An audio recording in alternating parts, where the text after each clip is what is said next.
Sclerotherapy is essentially or visual sclerotherapy is the treatment of spider veins.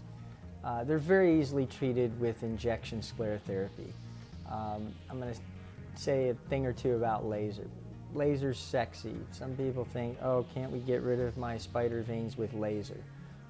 No, not in the legs. It's not the best treatment. Ask any qualified phlebologist or vein care specialist, and they're going to tell you the standard of care is injection sclerotherapy.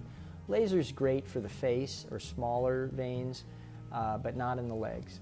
And so we simply inject them through a 32 gauge needle, which is literally the size of a hair shaft. So it's very well tolerated.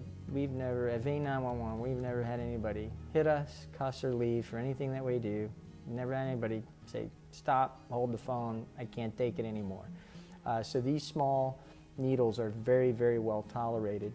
And we simply inject them with a solution that makes the vein inflame, scar, and then subsequently disappear. What are some of the alternatives to sclerotherapy, injection sclerotherapy, if I can start in reverse, would be laser. But laser doesn't work, it's not very effective, and frankly it hurts a lot.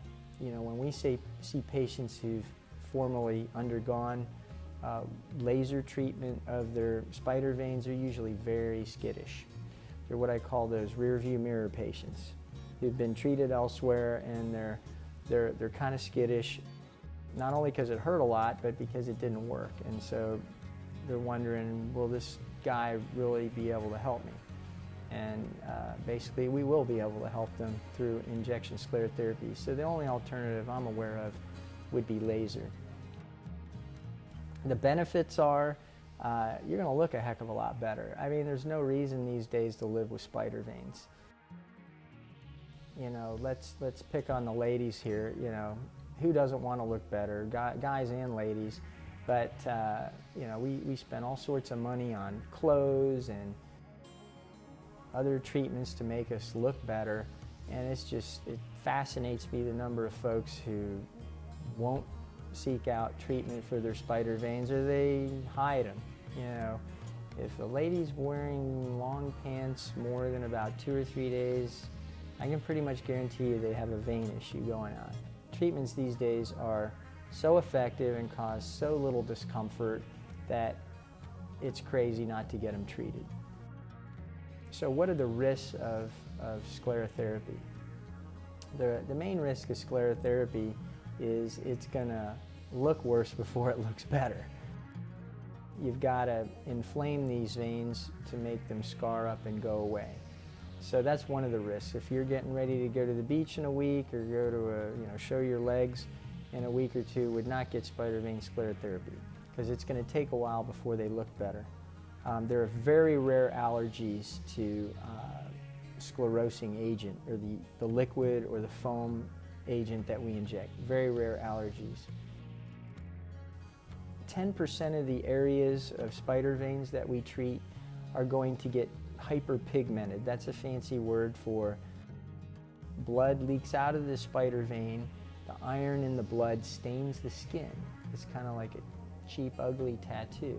It's just a fine little brown color discoloration on the skin. A lot of folks, for instance, will injure their skin, they'll get a cut, and when they heal, it'll darken for a few weeks or even a month or two. It's a similar process. It's called post-inflammatory hyperpigmentation. It is a big medical term. But anyway, when we inject spider veins, roughly 10% of the areas will get this pigment. It'll go away. 99% of that pigment is gone within 1 year. But it can take a while for the body to eat up that iron. So that's one of the cosmetic risks of spider vein sclerotherapy. The other risk, which is quite unusual, is ulceration. Very rarely, for reasons we're not exactly sure of, and it's an unpredictable thing, is maybe 1 in 5,000 patients will get a dime-size ulcer where we inject the sclerosant. It's just something that can happen, but it's so extraordinarily rare that it's not something I recommend any patient obsess about. It can happen. It's obviously not a good thing when it happens because we're trying to make people look better, but it can be dealt with in a cosmetic way